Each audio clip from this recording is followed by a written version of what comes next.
I just want to mention to the people who are looking at the posters out here, between 4 and 6 o'clock, the authors of those posters will be presenting them. And so if you're having trouble just reading through or understanding, that's a time when you'll really be able to follow the posters best.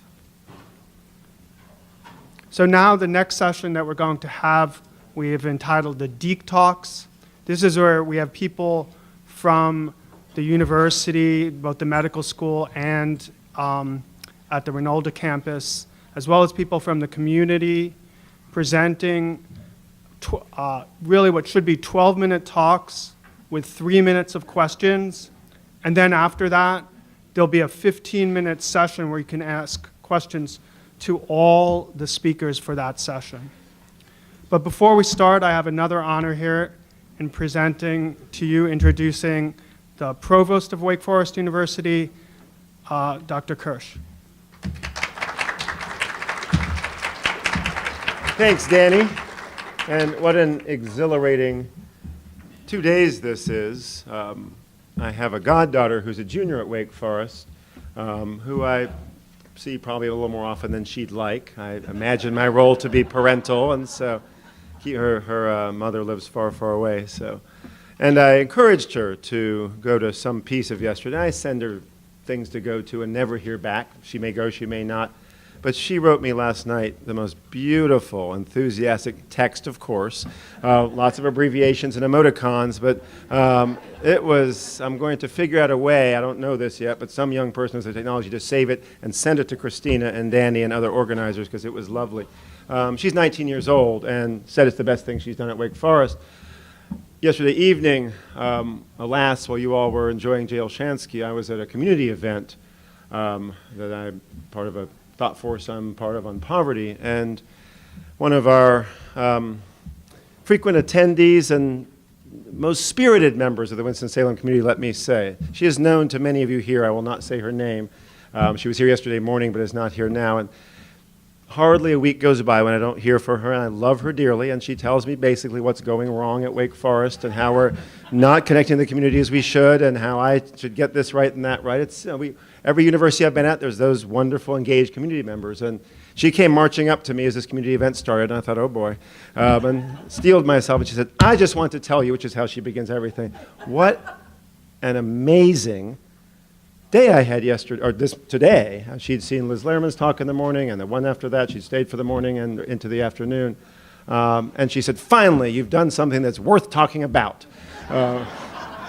So thanks to our organizers from age 19 to probably 82, a remarkable success. I'm going to model this very quick set of Deac Talks coming and just take literally a minute to say how important the interdisciplinary nature of this event is. If you aren't spending all your life at a university, it may seem seamless and easy to bring together folks from different disciplines, not just across the sciences or humanities, but both, from different schools, medical school, law school, divinity school, from different universities.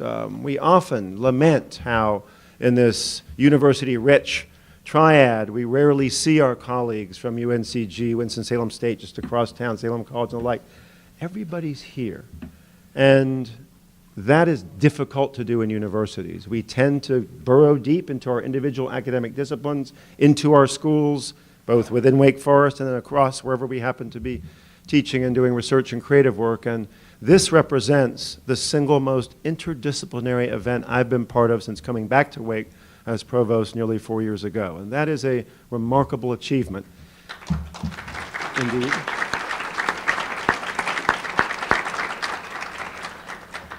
Another I word is intercommunity. As I look across the room, I see friends from all walks of Winston-Salem life, and that feels enormously important as well. Wake Forest is striving to be as good a neighbor as we can be, a better neighbor, frankly, in Winston-Salem. As many of you may have seen in the paper this morning, we're beginning to locate downtown facilities. It won't so much be a bucolic campus up on what some local residents still call the Hill, but we're going to be right there in the heart of downtown, and this feels like a significant, powerful down payment, as it were, on that community engagement. It's wonderful to see so many friends and new friends from across Winston-Salem and indeed the Triad here today. So a deep bow of gratitude to you for being here and participating, to our amazing organizers, Christina, Danny, and many others who've made this go.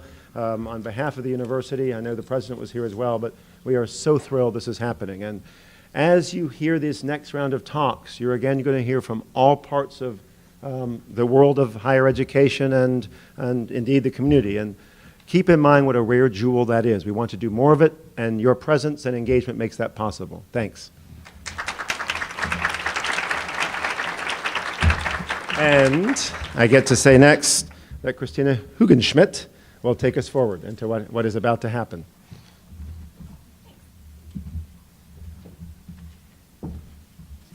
So I am Christina Hugenschmidt, and that would be the neuroscience Christina, as opposed to the dance Christina, in case you were wondering. And it's my pleasure to introduce today our series of Deac Talks. The first people who are going to be speaking are going to be Mary DeShazer and Richard McQuillan. The title of their talk is Living in Mortal Time, Clinical and Literary Perspectives. Dr. DeShazer is a professor emerita of the Department of English, Women's Gender, Race, and Sexuality Studies at Wake Forest University, and Dr. McQuillan is a professor of medicine and the director of psychosocial oncology and cancer patient support programs at the hospital. So this is exactly the kind of collaboration and work that we're hoping will focus, and they're great people to start us off.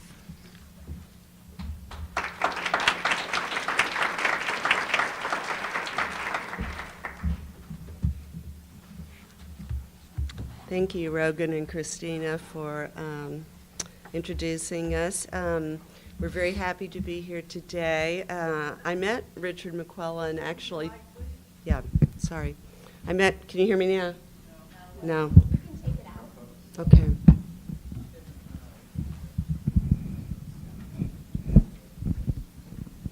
How's this? Okay.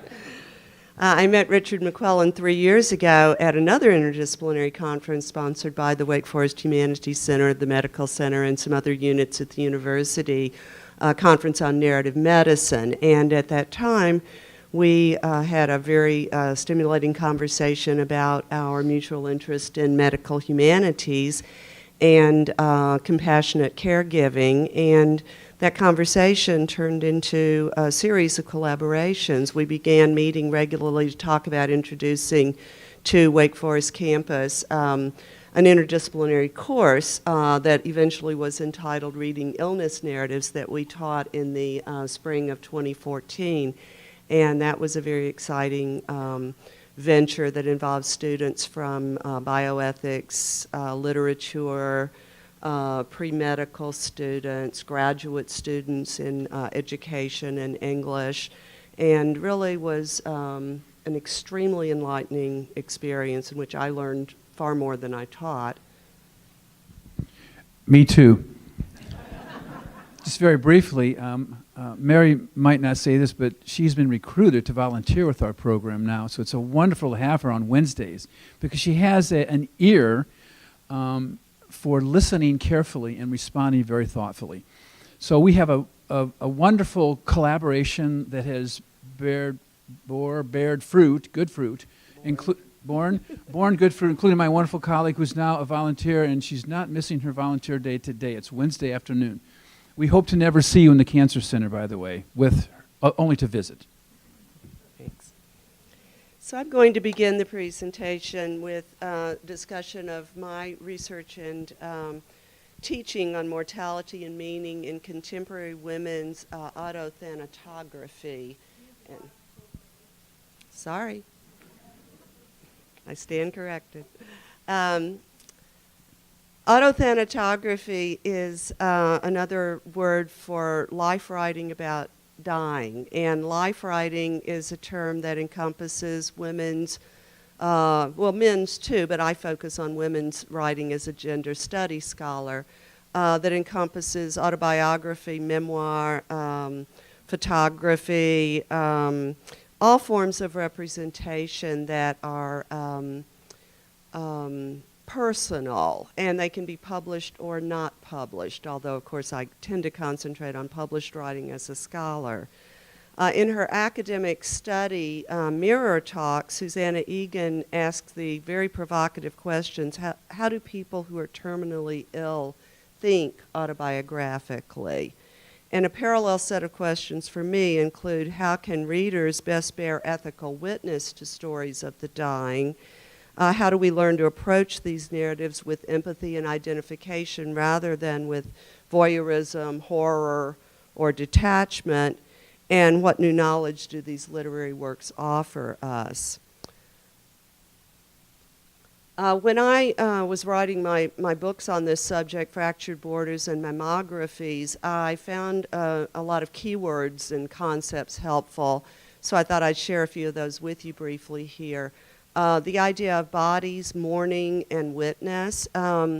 Obviously, you write about the end of life and mortality. You are writing about embodiment and embodiment in crisis.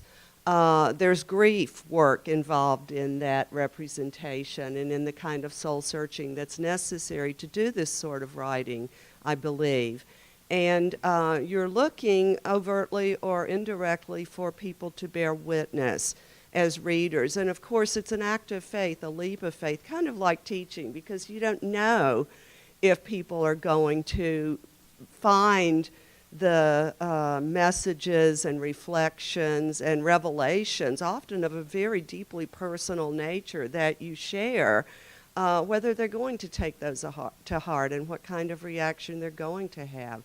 But there's a kind of testimonial agency, which is a kind of critical way of saying a strength and a courage that I believe is necessary to come forth, particularly when you're ill and you're facing an illness that's been described to you as terminal.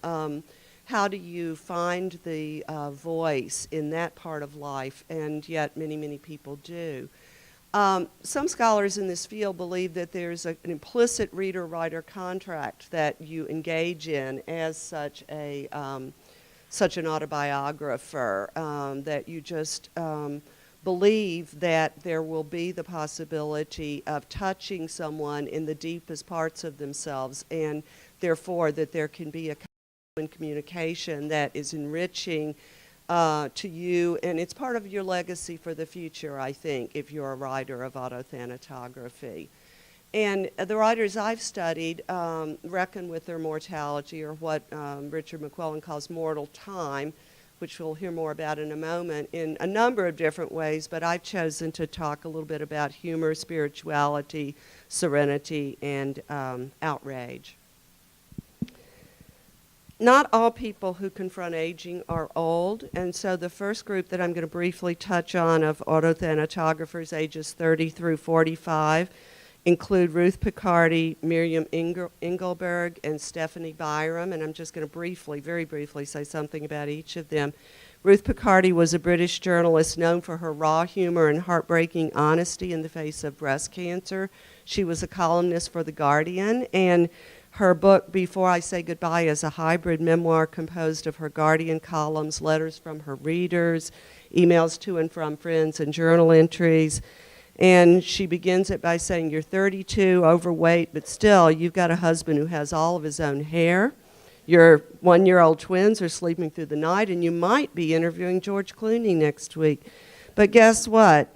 That lump you have in your left breast, I'm sorry to say, it's actually stage 3 cancer, and you have a 50-50 chance of living 5 years.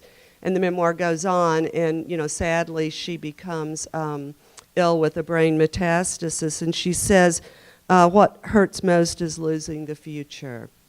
And of course she goes into a mode of anguish in writing this and sharing it with her readers. I won't be there to clap when my beloved babies learn to write their names. And then she turns to this kind of defiant humor, and she says, then there's the really important stuff. I won't be able to watch the 4th series of ER. And as a binge watcher of Homeland, I can identify with that. Miriam Engelberg wrote the wonderfully titled memoir, Cancer Made Me a Shallower Person, and this, of course, is a riff on the cultural belief, and it's a deeply held belief, and it's certainly a valid and a valiant one, that cancer in some cases can make us stronger, make us wiser, But she says, not me, I'm shallower. I'm turning to every form of escape that I can manage. She also critiques in this graphic novel, it's actually a comic strip because she was a cartoonist.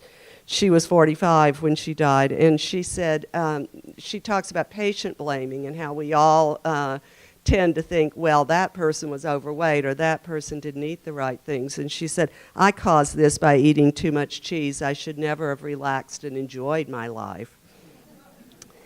A different approach is taken by Stephanie Byram, who collaborated with a photographer friend of hers, whose name is Charlie Brodsky, on doing a photographic chronicle of her journey with breast cancer. She was a graduate student, 30 years old, when she was diagnosed. And her response was initially not anything resembling serenity or spirituality. It was horror. She said, my body could no longer be trusted. I was no longer whole. But then a turning point came when she decided to exhibit some of her photographs, including this one.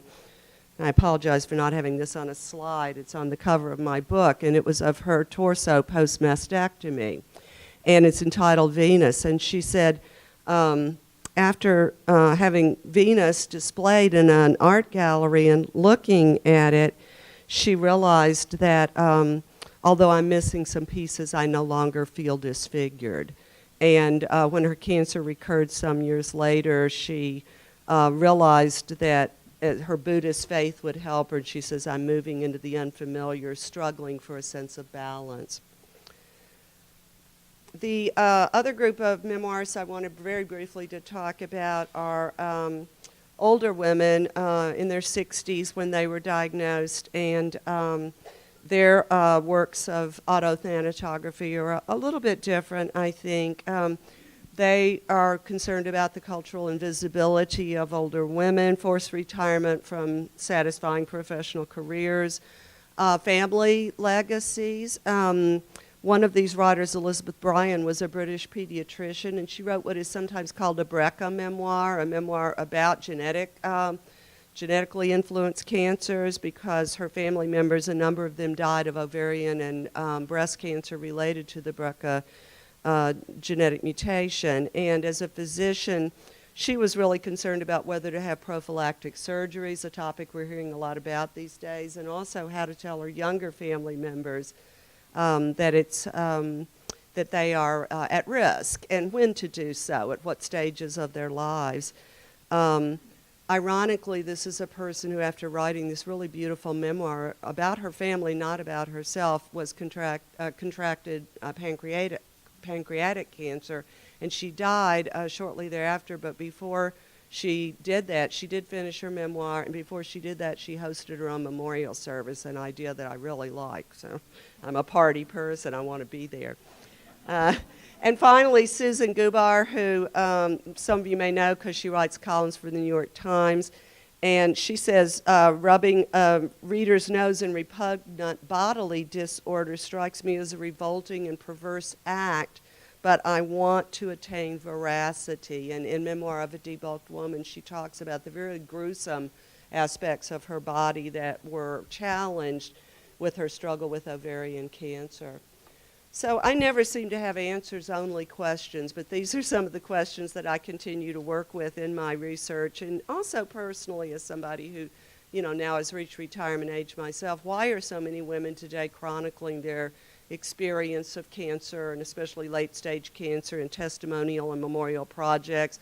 What ethical and cultural work is accomplished in these works of autothanatography? And how do readers, either individually, because reading can be a solitary act, or as part of reading groups, because these are wonderful books to read in book clubs and other classroom, as we found out in 2014, classroom dialogue. And what insights, I think this is a very personal question, what insights do these works offer us as readers to understand our own journeys through mortal time?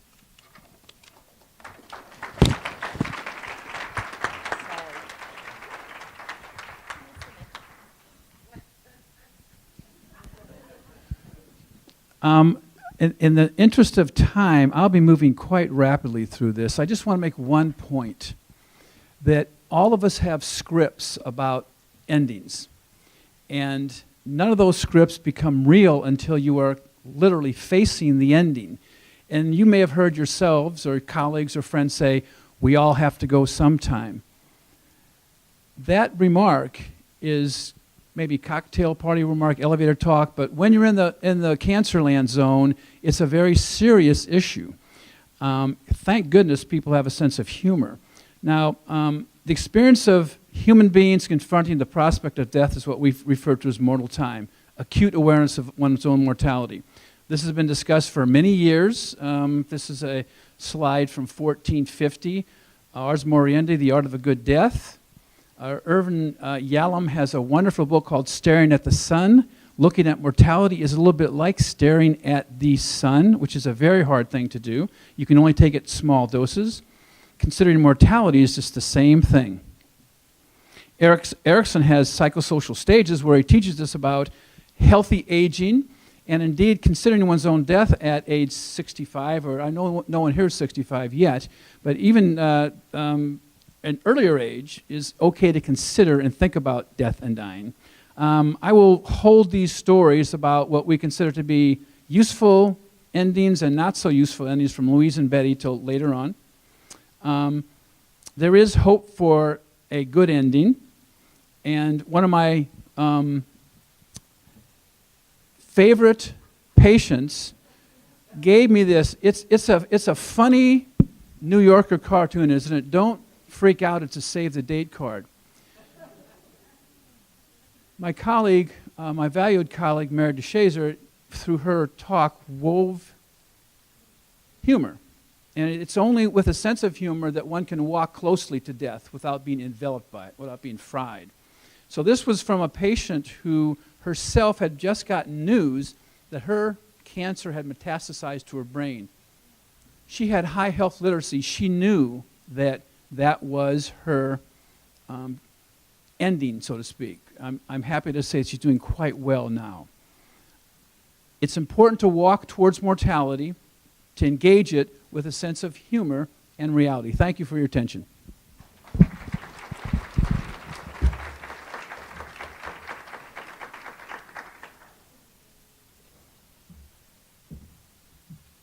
Thank you both so much. One of the challenges with these short talks, the brilliant part is that you get to hear a lot of different people very rapidly. The hard part is you might not get to hear quite as much as you want. There will be a questions and answer session at the end. If you have questions, please feel free to write them down. And the speakers will also be available during lunch where you might be able to catch them. Next, I'd like to introduce Mark Espeland. He's a professor in the Department of Biostatistical Sciences at Wake Forest School of Medicine. He's going to be talking to you today about the Women's Health Initiative studies and how postmenopausal hormone therapy affects women's brains.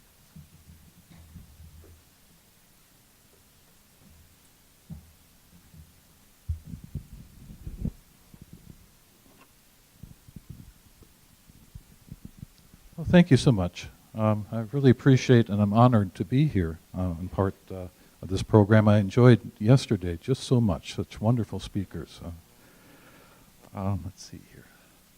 So anyone who's raised a teenager suspects that changes in sex hormones alters brain function. For women, after puberty, the second time that age-related changes markedly of hormone therapies occur is during the menopausal transition, when levels of estrogen in the body drop. And following this drop, during menopause, the rate at which age-related chronic diseases accumulate increases in women.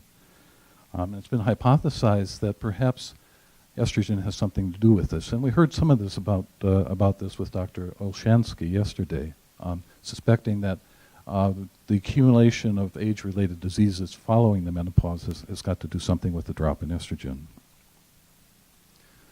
So the Women's Health Initiative was organized to improve our understanding of the aging process in women. Over 160,000 women joined this program, many from here in the Piedmont.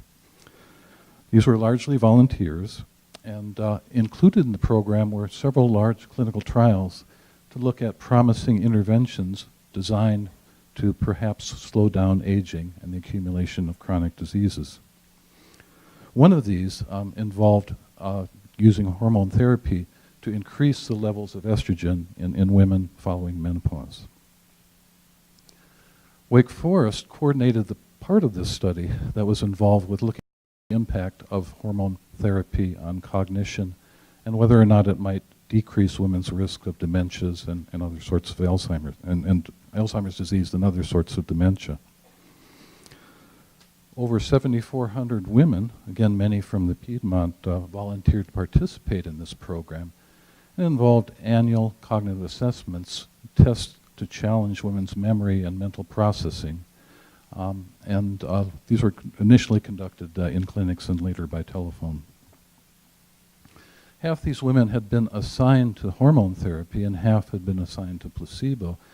And we had expected, or at least we'd hoped, that hormone therapy would slow down the rate of cognitive decline and prevent dementia. When women were finally taken off of these medications and we were informed what medications they were on, we were stunned to find that assignment to hormone therapy, and these women, they began at ages 65 and older, increased their risk of dementia by 76%. Very much different than what we'd expected. So we've spent the subsequent decade trying to understand that here at Wake Forest. Our first step towards this occurred when 1,400 of these women volunteered to undergo magnetic resonance imaging of their brain. And this process, scanning of the brain, measures brain volumes, and it also measures the buildup of subclinical cerebral vascular disease in the brain, sort of mini strokes. Usually these are undetectable. And we hypothesized that we knew that hormone therapy increased women's risk of stroke, and so we thought that likely the effect was caused by an increase of the clustering of these ischemic lesion volumes, this cerebral vascular disease. Instead, we found that the dementia and the increased cognitive impairment was associated with loss of brain volumes, loss of brain cells. It wasn't the strokes, it was loss of the brain that was causing these. So how could this be?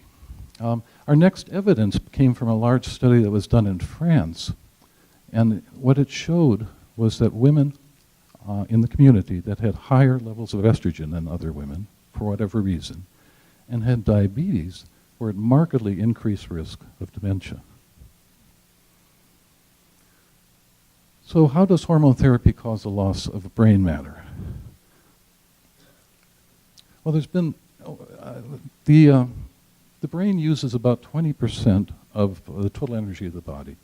And it does this during feast or famine, whether you're thinking or daydreaming, whether you're awake or asleep.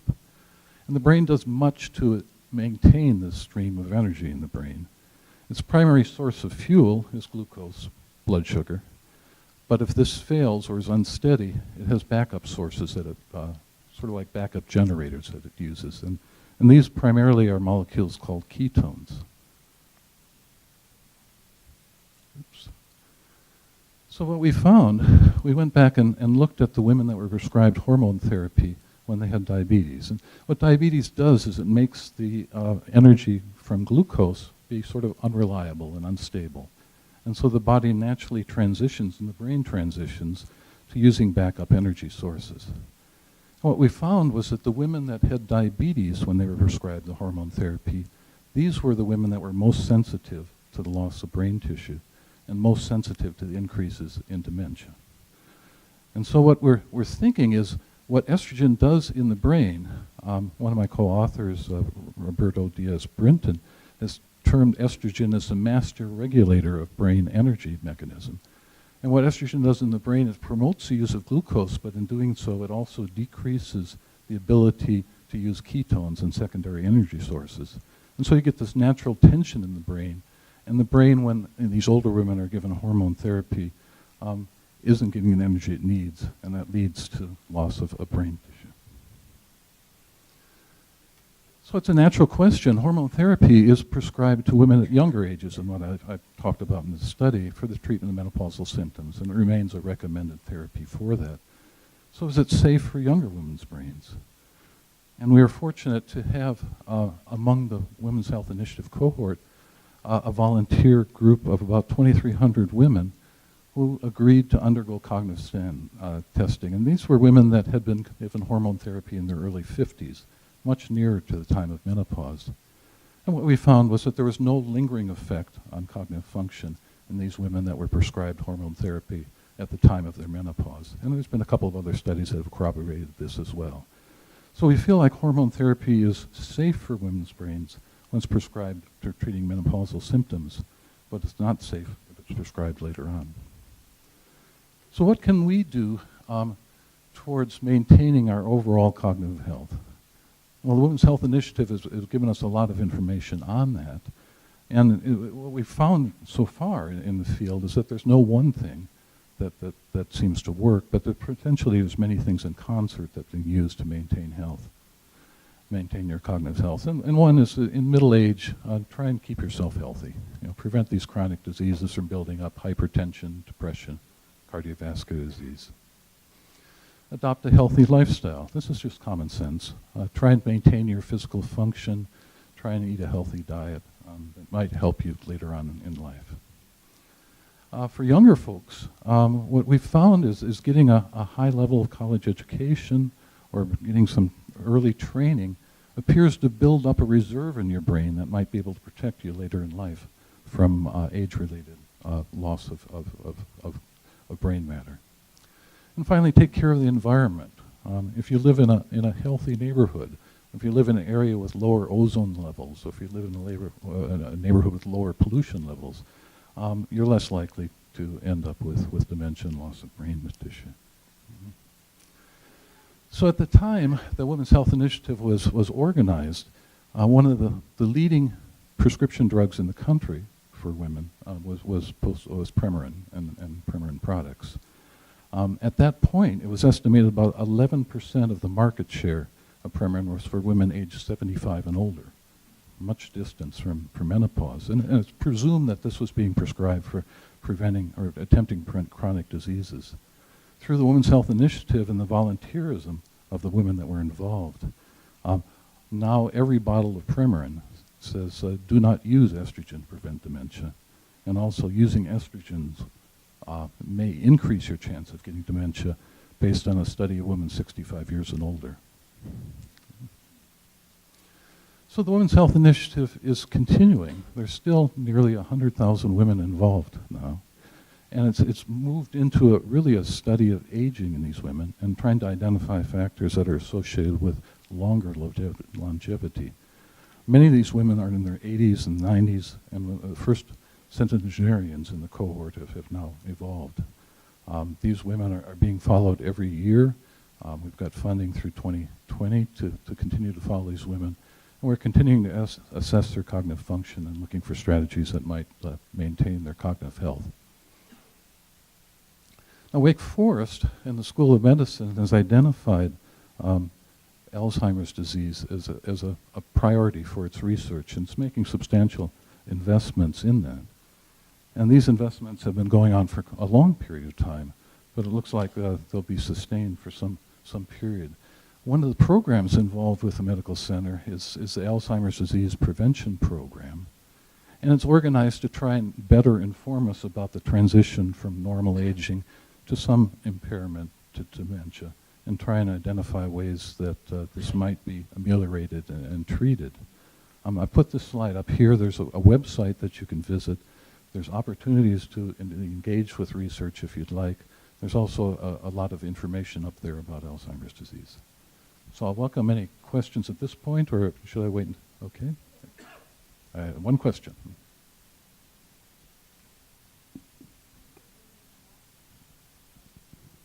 Well, it's right now, the guidelines for prescribing estrogen is to use it for treating menopausal symptoms, and then as they get resolved, come off of the medications. So typically the course is 1 or 2 years, but some women, menopausal symptoms can persist for much longer. Yeah.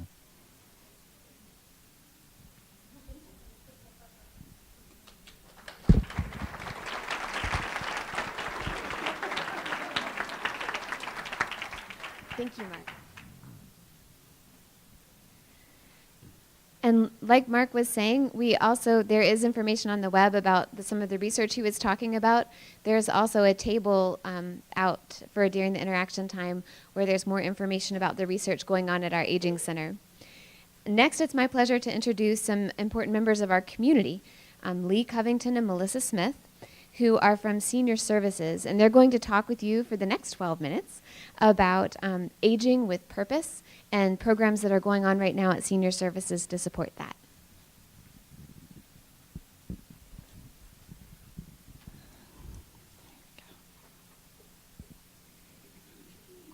Good morning.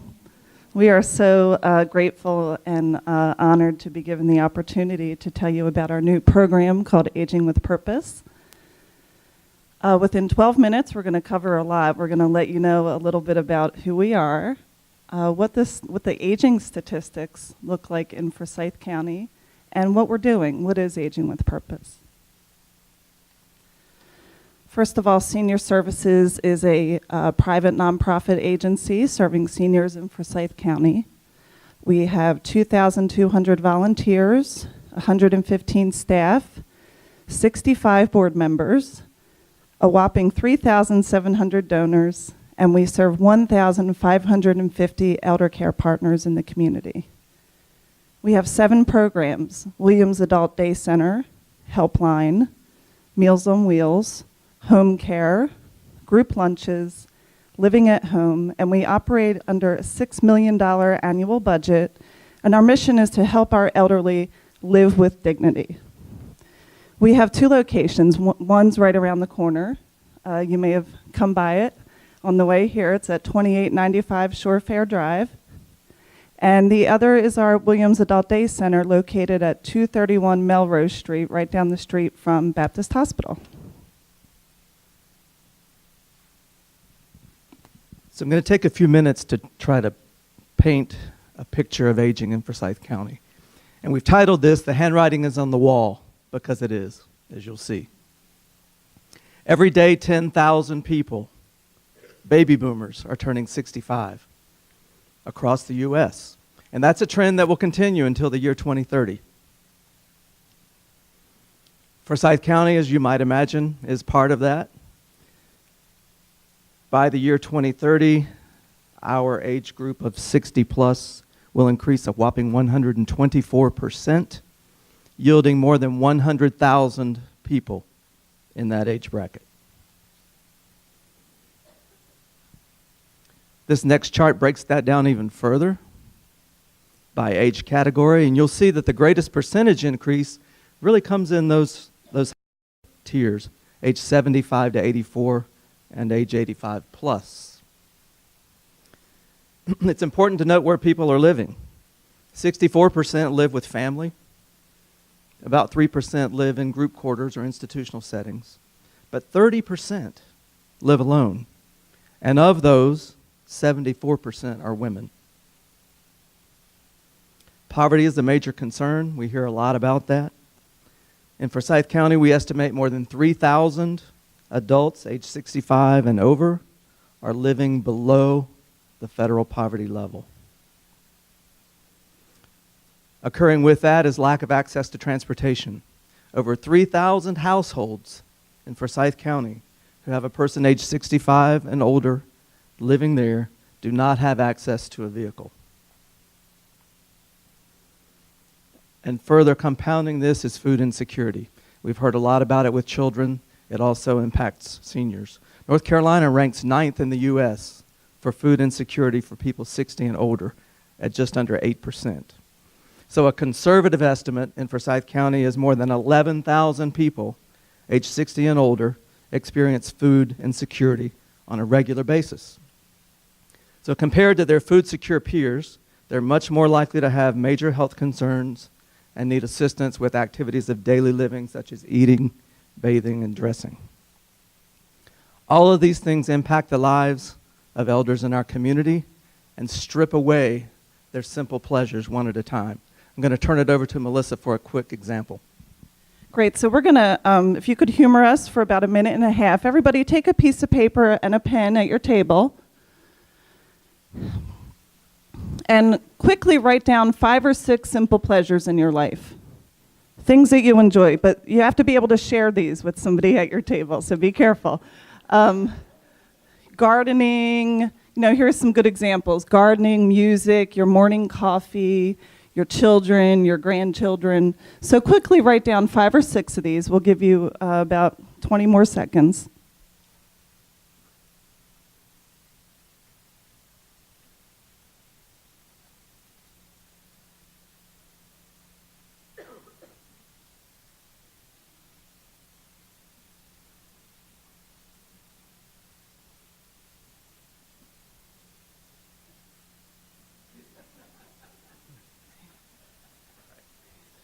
Okay. Now take that piece of paper and give it to somebody else, quickly. Now that you've received somebody else's list of simple pleasures, cross off all but 5 of those simple pleasures. Just take them all away. Take all but 2 away. Sorry about that. Quickly, 10 seconds. Don't even think about it. Just take away all but 2 of their simple pleasures and give their paper back to them.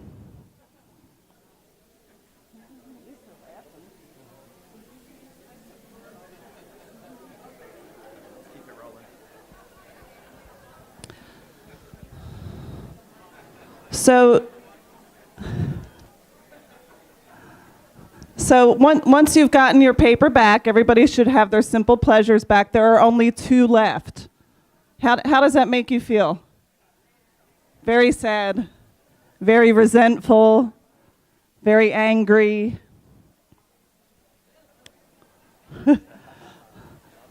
This is only pretend, guys. You don't need to get angry with each other. You get them back when you leave. Yeah, you'll get them back.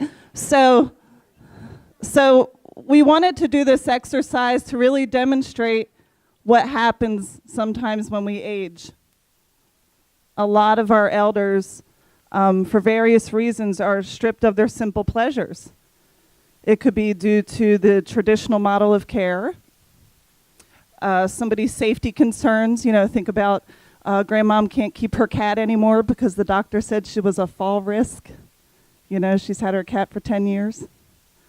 It could be due to financial reasons and just to frailty. And as we succumb to being stripped away of these simple pleasures, we're liable to be affected by what we call the 3 plagues of loneliness, helplessness, and boredom. And that's why we've started the Aging with Purpose program. So why aging with purpose and why now? Well, as we just learned, only 3% of elders in Forsyth County are living in a facility. The rest are living at home. What we hear is that's really where people want to stay, is in their home. And so these statistics that we've talked about are daunting, and they're impacting lives, and we want to create better health outcomes for everyone. We really want to reintegrate elders back into this community using an aging in community model. You hear about aging in place. We want to support aging in community. And we want to prepare this community to embrace elderhood as a key part of the life cycle. And in doing so, combat that ageism that we heard about this morning that's really pervasive in our society. Simply put, it's the right thing to do. So Aging with Purpose is based on some principles. You heard about those 3 plagues, loneliness, helplessness, and boredom, create much of the suffering for elders today. The human spirit is often corroded by lack of meaningful activity. So the opportunity to do things that we find meaningful really is essential to good human health. We want to reduce social isolation and find ways for everyone on the care partner team to become deeply known. For loving companionship is the antidote to loneliness. And we want to create opportunities for elders to give as well as to receive. Often as professionals, we give, we take care of, and there are opportunities for them to give back.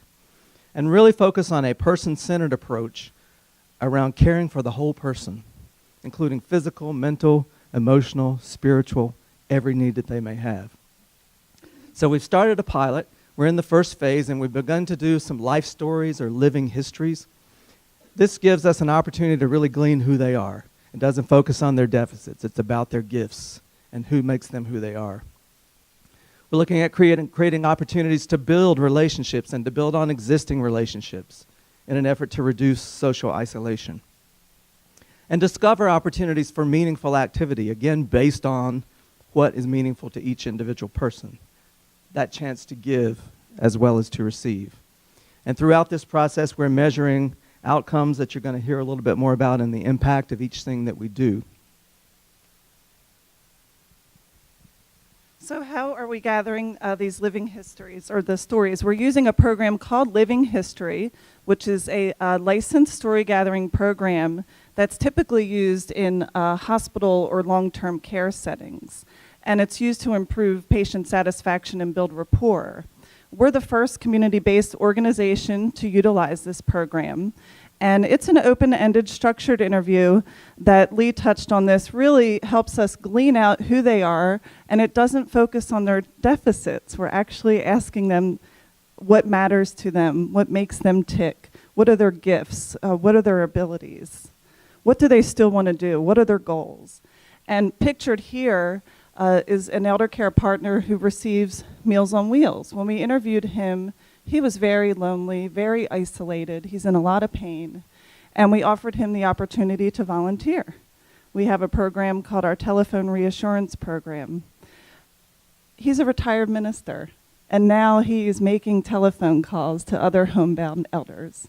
And instead of him always thanking us for the meals that we're providing to him, we get to call him and thank him for his service as a telephone reassurance volunteer. Thank you. We've also embraced the Eden Alternative. Some people in this room may have heard about the Eden Alternative and Eden at Home. Eden Alternative was founded by Dr. Bill Thomas in upstate New York over 20 years ago in a nursing home setting where he discovered that elders were suffering from the 3 plagues of loneliness, helplessness, and boredom. It's driven by a 10-principle philosophy that reconnects elders to their communities. It de-emphasizes the traditional model of care and embraces person-directed care and creates opportunities for elders to give as well as receive. And through this, really what we're striving for is systemic culture change, not just change in our agency and how we serve our elders, but a very deliberate systemic culture change. We've not only trained folks in the Eden Alternative within our agency, but there are people represented in this room that came to our trainings that we had, and we've just started agency-wide trainings this month. We are changing our language. We're using terms like elder. We're embracing that word.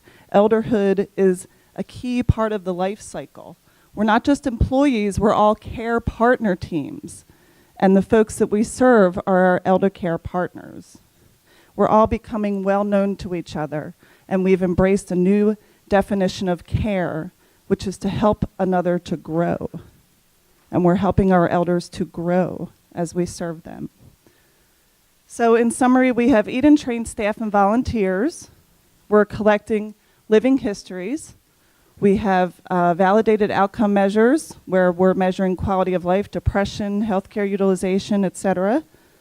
We're connecting our elders with programs or interventions based on their skills and strengths. Our long-term goals really are to have our community embrace elderhood. Don't be afraid of it. If we're lucky, we're going to get there. Re-engaging our elders back into the community, letting them know we need you. We need your insights, we need your skills, we need your wisdom. We want to prolong good health and quality of life and create an aging-friendly community. Thanks.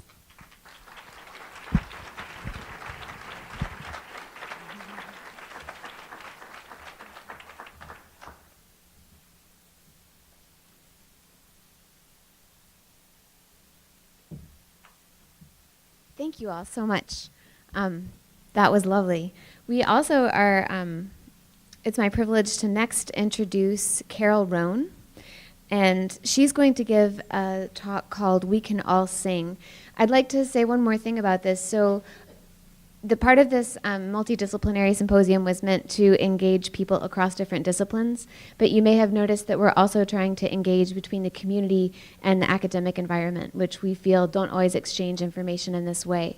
So Carol Roan is also a community member who's going to speak about her work in the world of arts and writing.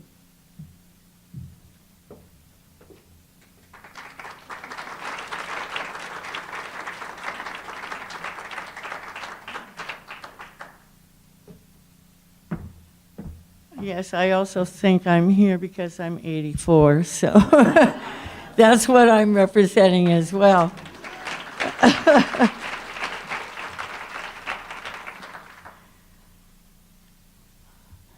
Miss Sarah Headston came to me for voice lessons when she was 72 years old. If you had seen her at that time, you would have thought, what a sweet old lady.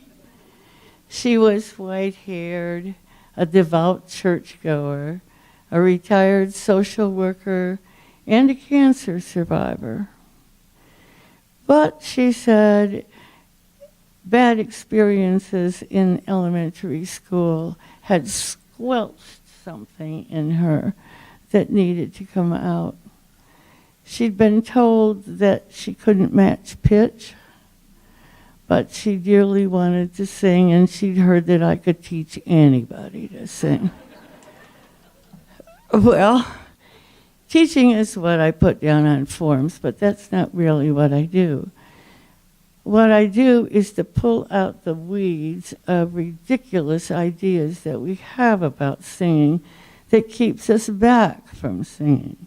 Now, Sarah was probably in the second grade, because that's when this usually happens. I think one study, there was 15% of people report that they cannot match pitch and cannot sing on tune. You know, ridiculous. And, and I'll explain why in a minute. You see, our vocal mechanism is much more like that of birds than of other mammals. And so we are born singers. Our speaking voice is only used part of that mechanism. So if you're going through life without singing, you're losing on a lot of what your humanity is. Little birds are born singing what Gardner calls little bird songs. And we are born singing, we're cooing, we're making some sounds in rhythm, and we get a little older and we're kind of tunelessly singing, but that's not what gets praised. It's when we imitate our primary caregiver's voice and say, Mama, that, you know, well, that's the great thing in life. It's not those sounds we've been making. And it turns out that it's a developmental skill to be taught a song. That happens with birds at a specific age. For humans, it's a longer stretch of time, but received wisdom or some awful person in the educational world has decided that we should do that at second grade. So we get tested at second grade, and then we're told, okay, you stand in the back of the chorus at the spring recital, you say.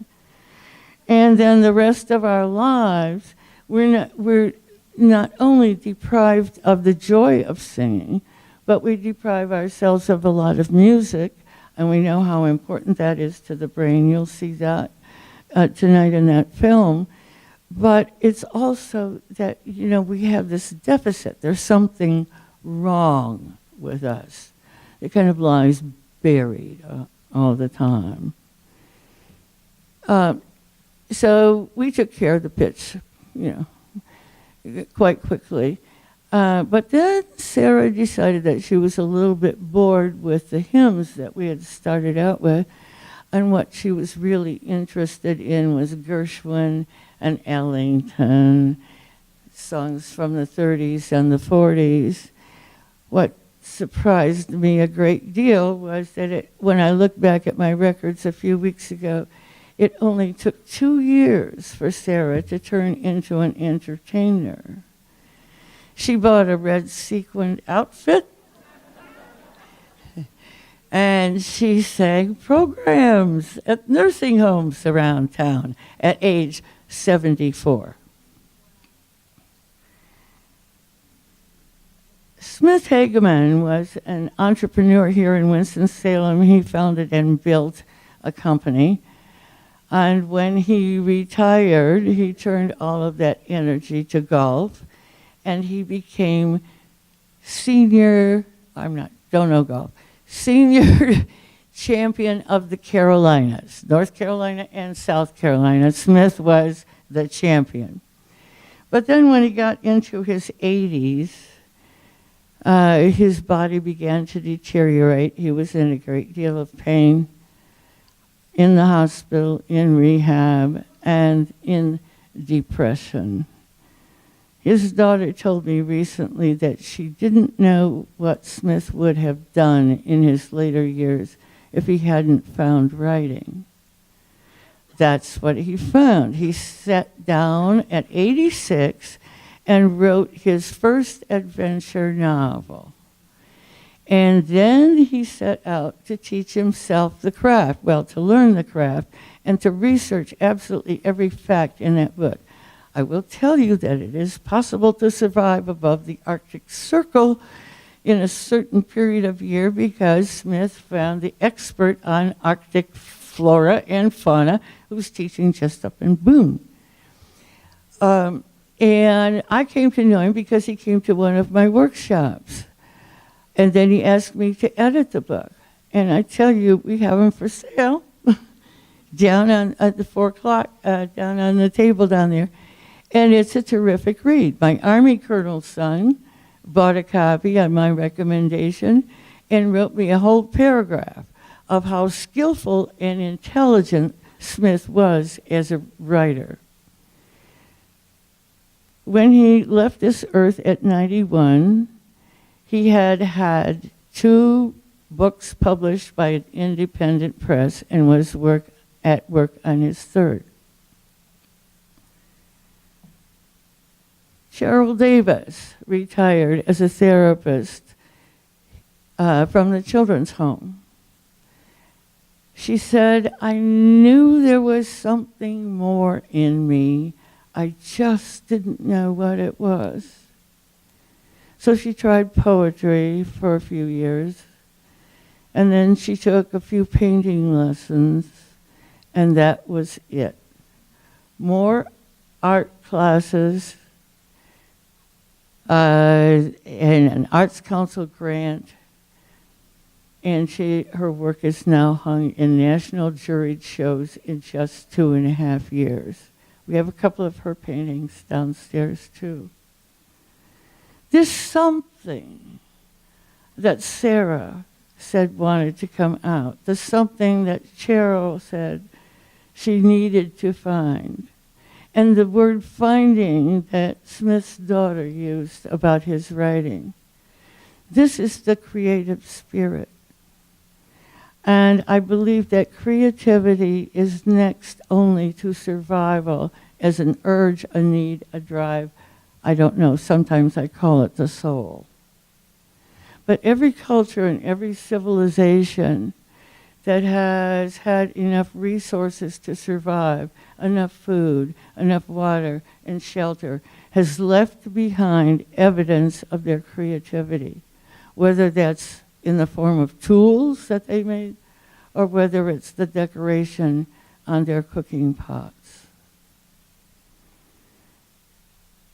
Often a metaphor is used that we're like flowers, we bloom, and then we wither, and then we die. And no, we're like birds. We can sing until we die. Janet Joyner is another member of the community. She has a PhD in French and French literature and taught at the university level for many years. She is now in her 80s, and her first book of poetry just won the 2015 Holland Prize. Janet says that she has learned more about poetry in the last 5 years than in her entire lifetime. Creativity, these can be the richest years in our life, because what creativity is learning and growth. I was so glad to hear the word growth from the last speakers. We can learn what we were told we couldn't learn. We can do what we were told we couldn't do. We can do what, more or less, what we want to do and explore and find satisfaction, actually, during these years.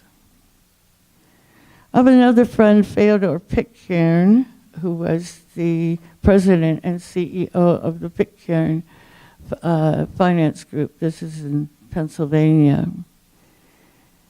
In his 70s, Feo became an underwater cinematographer. And he wasn't even diving in a cage, he was diving in a wetsuit. His work was presented by PBS in a 5-part series. When the Smithsonian was going to open its ocean room, they asked Feo to create a special feature. So if you go to the ocean room, you can see his work in HD video around the ocean room walls. When his doctor told him he couldn't dive anymore because he's now in his 80s, he turned to still photography. And his third book came out this summer, Primordial Landscapes. I sometimes forget names, but I always did. That has nothing to do with how old I am. Primordial Landscapes, Iceland Revealed. So now there's a little room in the Smithsonian with Feo's marvelous photographs around the walls. And his book launch party was held there, and the president of Iceland came. I want to close with Feo's wife, Kirsten. She became one of my closest friends, but I didn't know her until she was quite ill in her 70s. She became so ill that she couldn't spend nights alone when Feo was off in some ocean or other, so I spent the night with her. She had been raised and educated in South Africa. And one night I was sitting by her bed and she was reminiscing about the Zulu music, which she had absolutely loved. And then she began to sing me a Zulu song. As I said, she was in her 70s. She was very fragile.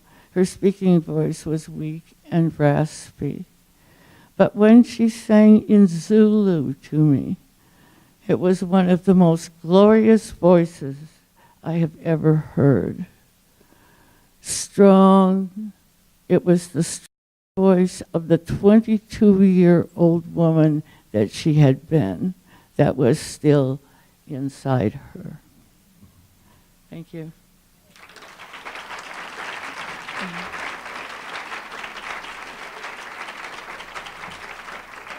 So, are there any questions? Nobody wants to know how to sing? Okay.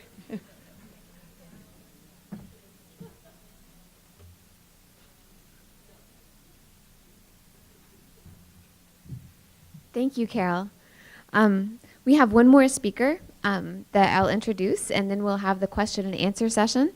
Our cleanup batter, is that the right term, Steve?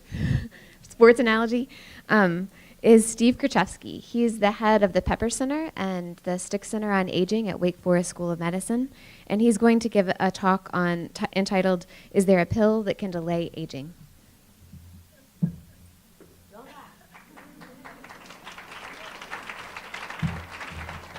Thank you very much to the organizers. Incredible conference. I'm learning so much. So my eyes have been opened in so many important ways.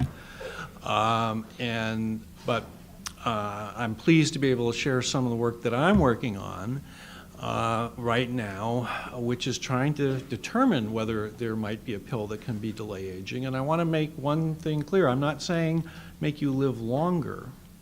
I think Dr. Olshansky yesterday made the case. We're not interested in extending the limits of human life. What we're interested in is having healthy life for every year of life that you live.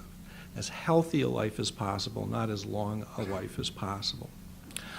So this is a projection of spending on Medicare, which has all the policy makers up at night, and the line that you see there is sort of current expenditures, and this represents the moral of the story of this slide is that we are the victims of our own success.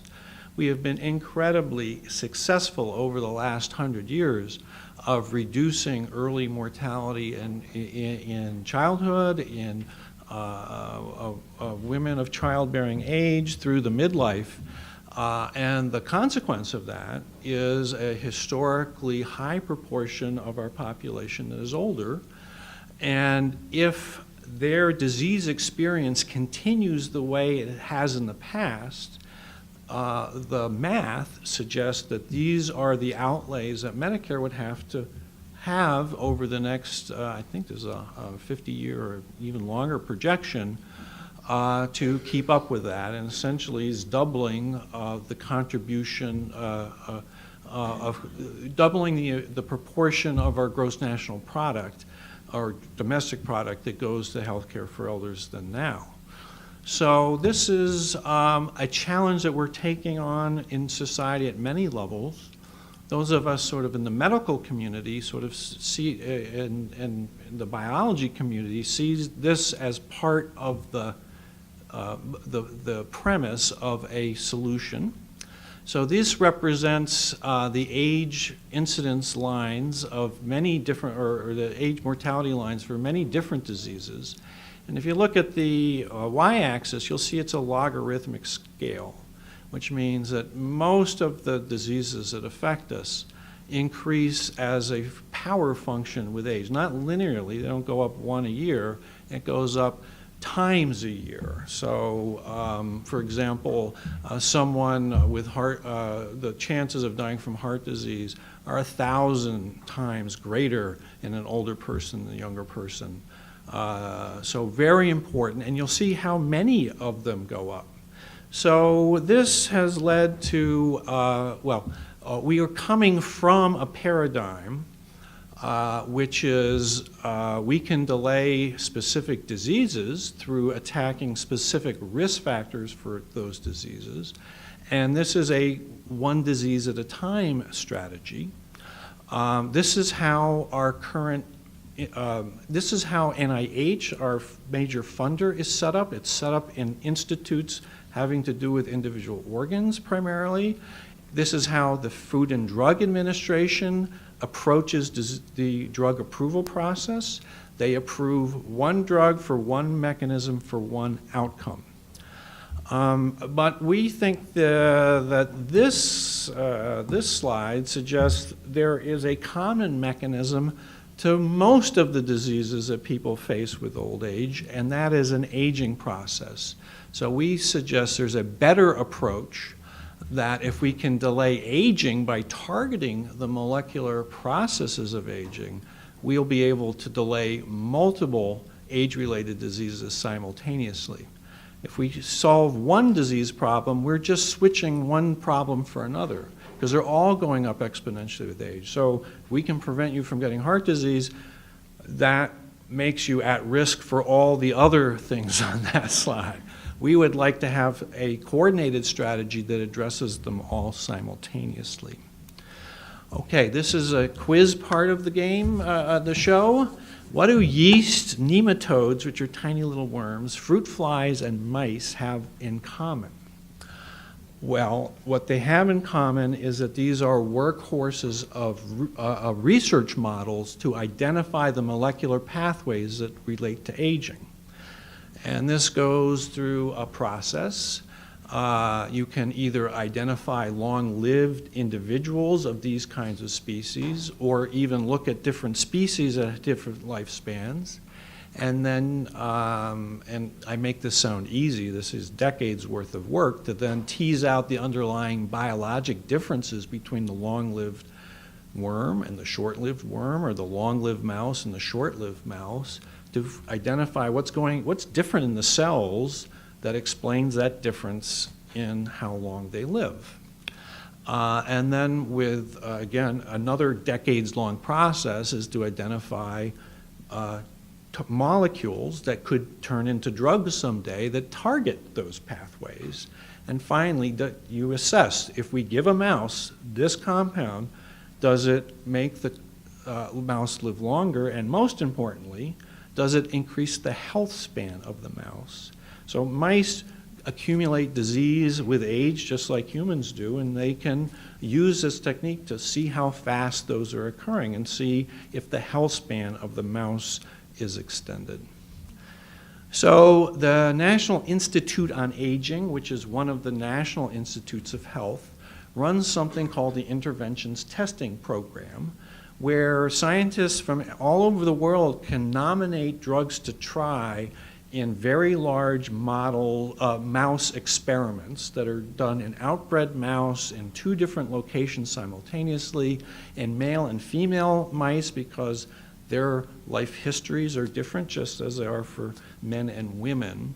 And they have had 5 compounds that they've tested that actually do extend the longevity and health span of mice, at least in one gender of mouse.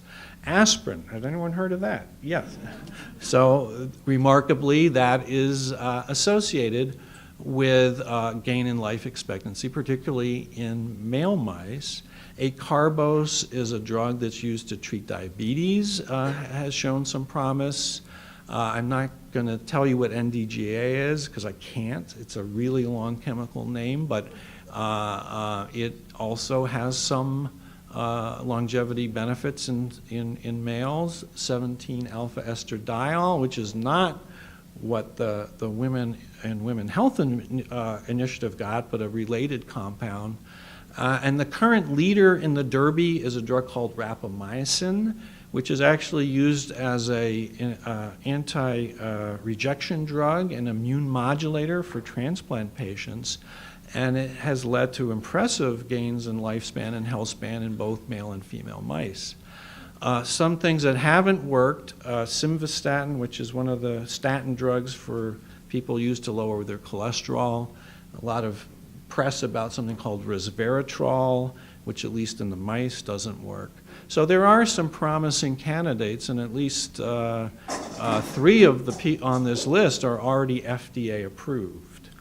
So the next question is, how would you test this in humans? How would you go from a promising product compound in the mice into human? And this is a little small screen, I think, for the size of the room. But on the left, you've got some very quick and short-term things you could do. I could take a volunteer in the room or a series of you and offer you the pill and measure your cellular processes, and we can do this from muscle or fat or from blood cells, and see if the compound I gave you changed that cellular process in such a way that it was consistent with all the other things we know about aging, and would use that to say, yeah, this might confer benefits. We might look for immediate changes in what we call age-related phenotypes. These are things that increase with aging, and if we slowed or delayed aging, these would improve.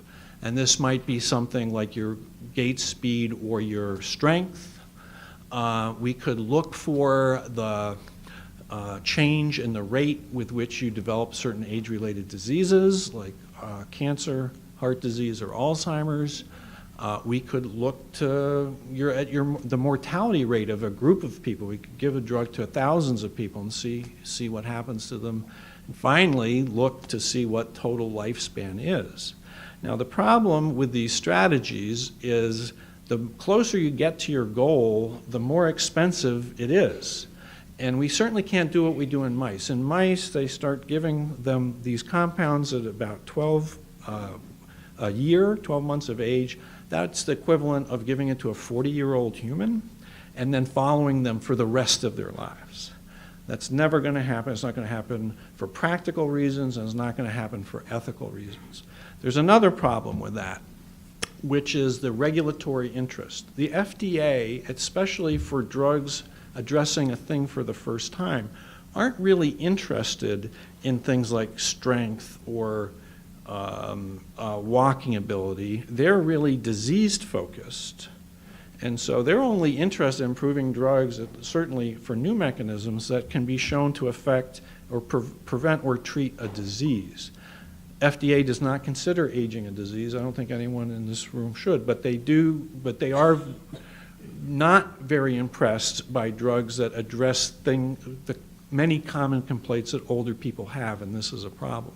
It's a problem for a couple of reasons.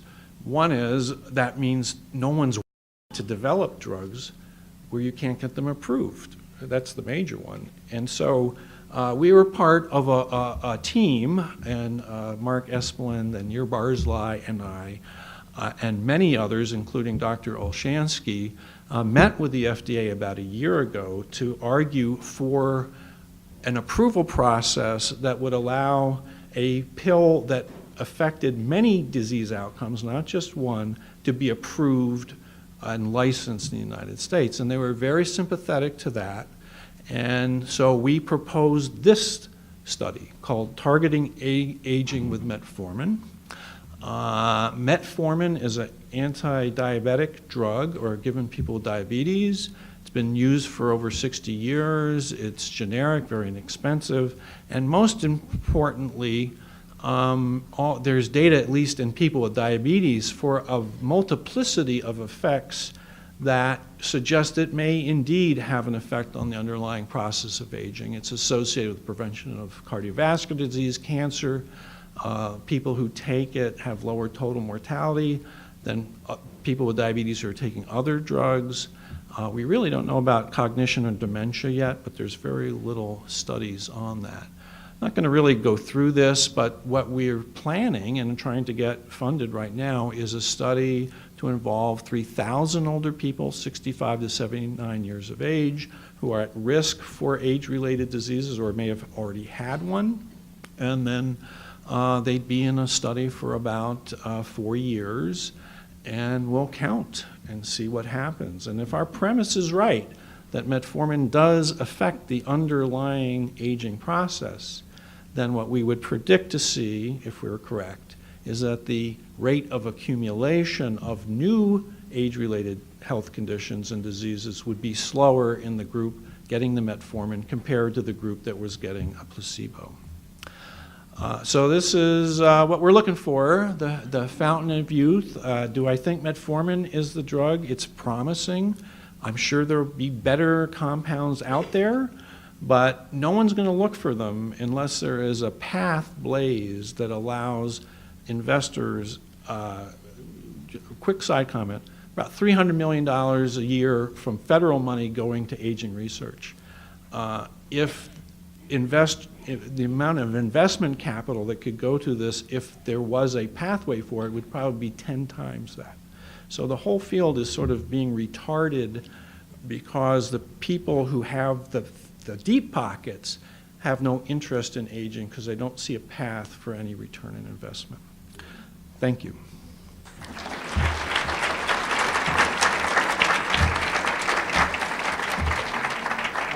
I got hands. Can I answer questions? Why don't we go ahead and let everybody come up Great. and ask questions? Okay. So if all the speakers would come forward to the front, then we have microphones on the left and on the right for questions. There are students who will help and committee members who will help bring the microphones to people in the audience. So please go ahead and raise your hand if you have questions, and we will entertain questions until noon when it is time for lunch. Hello, I'm Leah Miller with Creative Aging Network NC, and Dr. Krasinski, sorry. You mentioned the FDA was sympathetic when you met with them about this idea of targeting multiple diseases with one drug. What does that mean exactly? Are they open to, if your results come back positive, are they open to creating that pathway, or is there much more work to be done? The impression that the group who met with them in some follow-up email exchanges is that they're open to it. that this would make sense to them. It fits into the constraints that the law puts on them in what they're allowed to approve and not approve. Whereas we're not sympathetic to things like gait speed, muscle strength, and they're not. There are people trying to change their mind on those, but they're really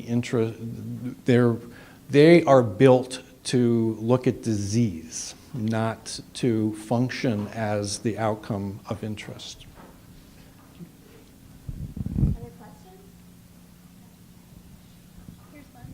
I'm sorry, can I do a quick follow-up question to that? What is the time frame then for your study? How long before results would come out? Well, if someone writes a check today, we would be in the field in about 6 to 9 months and start recruiting about 9 months from the day the check that we get the resources to start.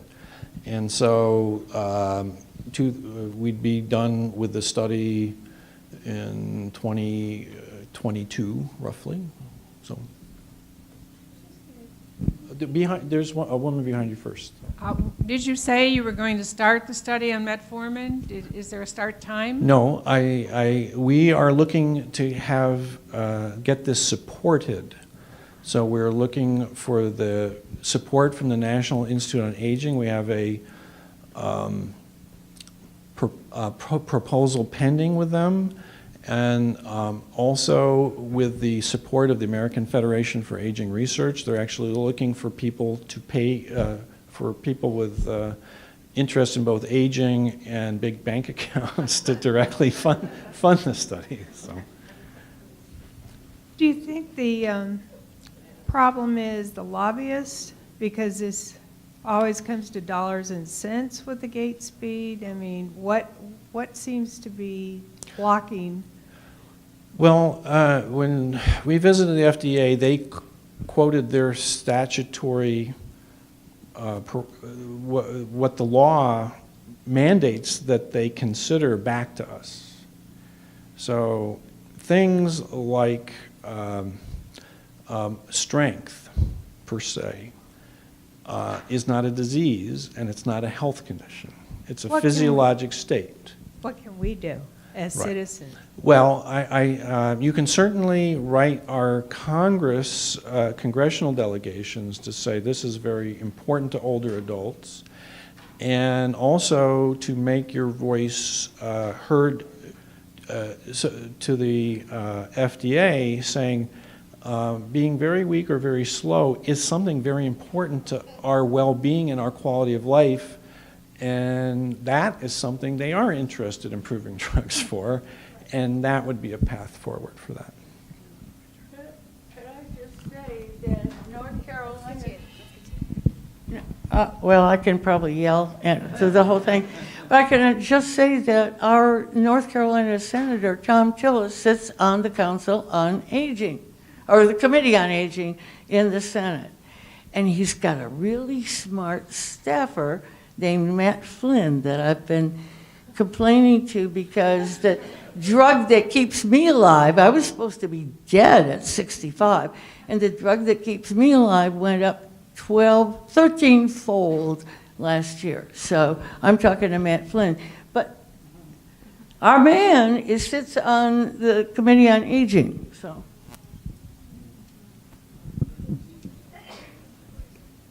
Okay. First, thanks so much for this interdisciplinary program. It's fabulous. I have a question about, I have a concern about the medicalization of aging.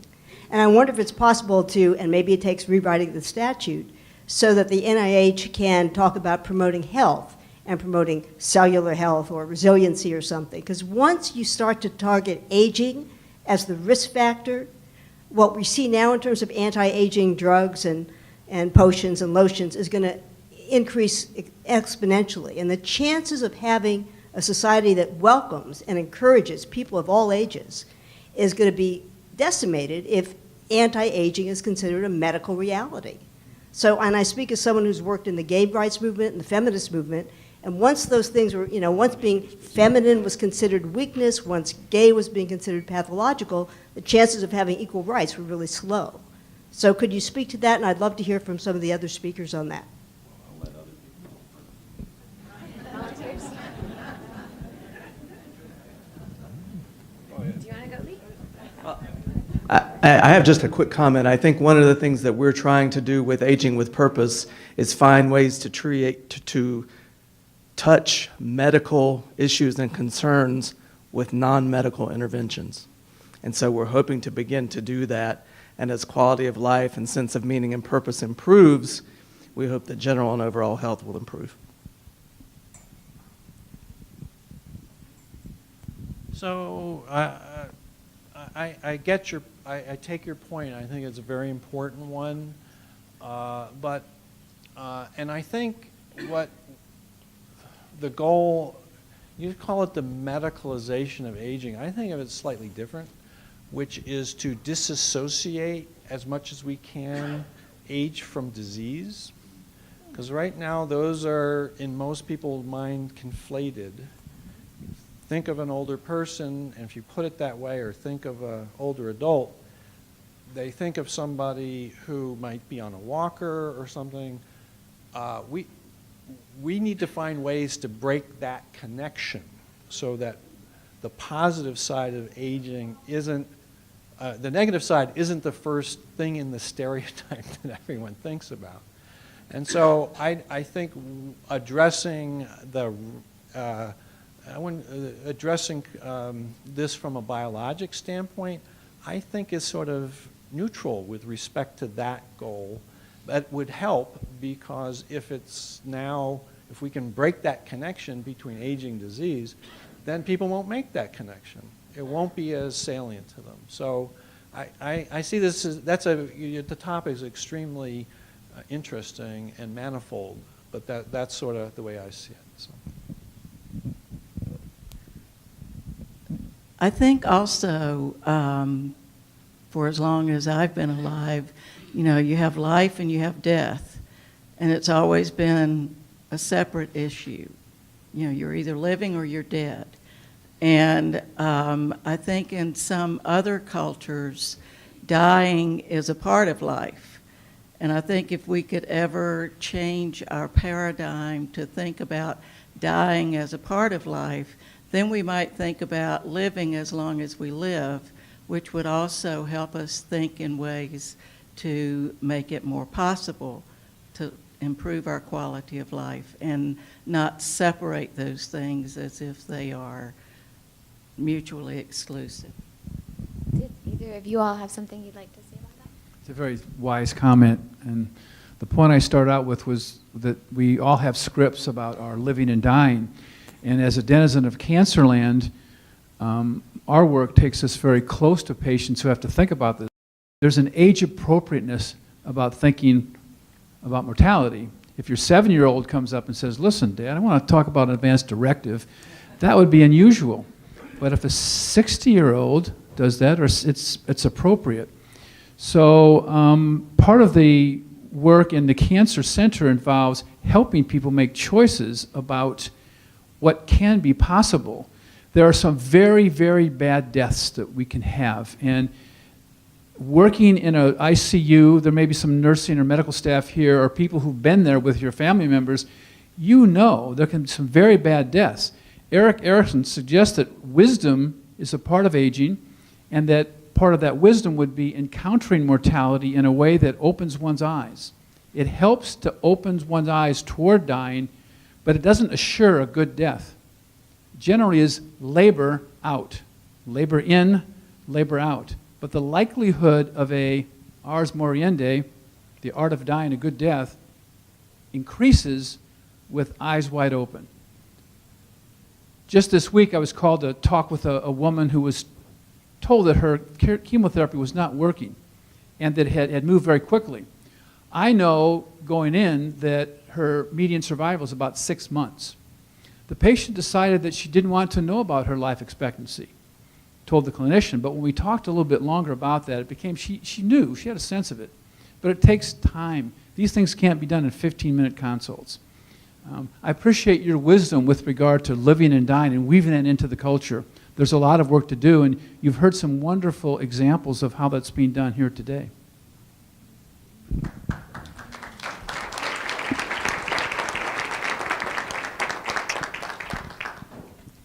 We'll take 2 more questions. We have one over here and one back here. Our city and county recreation departments sponsor the senior games and senior activities, and I wonder if any of these programs coordinate with that in terms of aging gracefully, or however you want to describe it. We do, and we hope to do more. I think as we're becoming more deeply known with the elders that are involved in the work that we do, we're going to learn about the things that they want to do, the gifts and the skills that they have, the things you've illustrated this morning so beautifully. And I think it will be an opportunity for us to then engage more deeply with senior games, with the Silver Arts, and really encourage those people that are not currently involved to become involved. To follow up, this is all really new to us because most of the people that we serve are homebound. So we're getting creative, and we're thinking about, you know, interventions and things that we can put in place to really bring our seniors back out into the community. I believe we had one more question. Danny, or? Okay, he's going. My name is Bill Hazard, and I'm a geriatrician, and I'd like to give a shout out to Senior Services. I moved back from Seattle to Winston-Salem, where I have an office in the Stick Center, and because it's really a good place to be, and aging is appreciated in this community.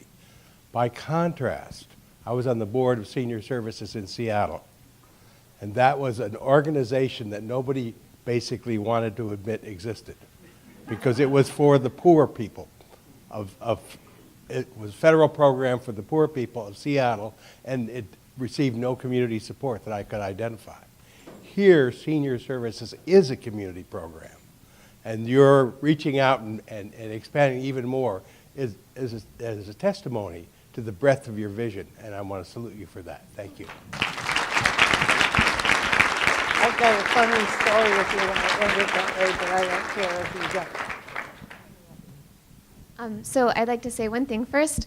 I'd like to acknowledge Bill Hazard. For those in the room who don't know, he literally wrote the book on geriatrics. It's the major textbook that's used. So I appreciate the comment and the insight.